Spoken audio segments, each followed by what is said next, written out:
Every day, direct support professionals perform challenging, complex, and essential work in our communities. We're wearing so many hats as direct support staff. They're a nurse, they're a doctor, they're a therapist, they're a social worker. They give medicines, bathing, they help with feeding. Negotiating the community, being an ambassador for people who don't have the ability to speak for themselves, a friend. They keep people safe, they keep people healthy. It's a hard job, you know, taking responsibility for other people's lives. It's not something everyone can do. It's not just straight caregiving, it's really helping elevate people to the highest level that they're able to achieve. And we ask all of that with basically a minimum wage pay. When I started in this field back in 2007, pay was $7.56 an hour. At the time, that was barely above minimum wage. Fast forward 10 years, pay is still barely above minimum wage, even with 10 years of experience. It's a good job. It really is. It's just that it doesn't pay enough.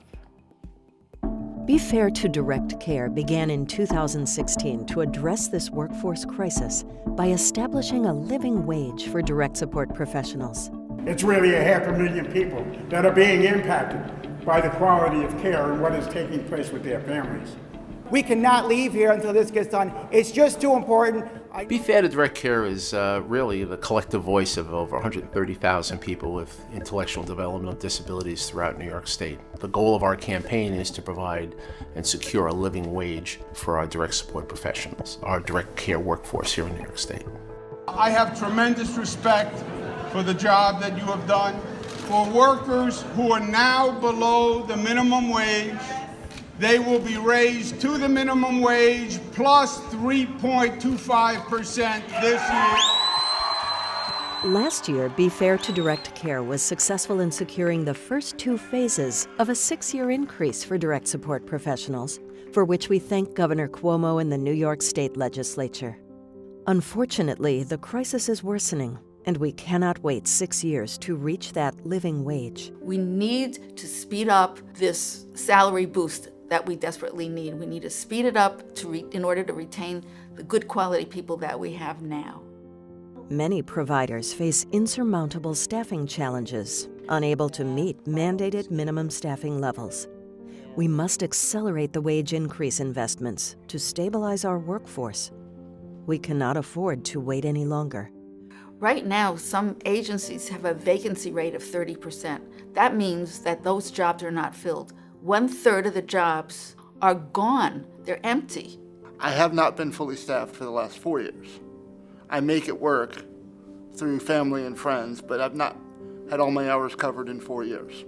We don't have permanent full-time staff in our houses. We're covering with relief, we're covering with overtime, and we are doing everything we can to maintain quality. We actually closed a residence last year because it was located too far out of town and we couldn't get people to go there. And because the staffing vacancy is so chronic at this point, and we need to maintain staffing levels at all of the residences and at all of our program sites, people are working overtime, people are doing double shifts, people are working 2 and 3 jobs on top of that to be able to make ends meet in their own home. I have my regular job that's 40 hours a week, but in the evenings I do relief, so I go into the homes. I could never survive without overtime. Honestly, I feel like I'm on a slow death because of the constant overtime. We start to see people that have been passionate and committed to this work for their entire lives saying, I can't do it anymore, I'm spent. Without offering a living wage, we cannot expect to find and keep qualified staff. The people we work with deserve the most competent and well-educated staff. I need DSPs to help me. It's really important. If their funding cut, I won't be able to get the services I need to live on my own.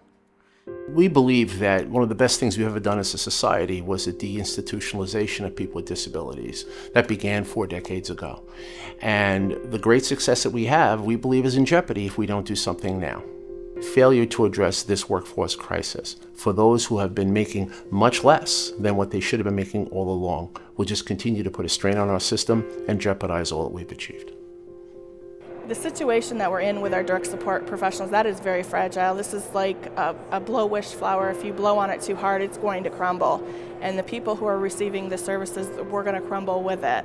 Literally, direct support professionals keep people alive. That is the bottom line of this important work. There is no other work that could be this important. Learn how you can get involved and help direct support professionals get the living wage they deserve. Visit bFair2DirectCare.com.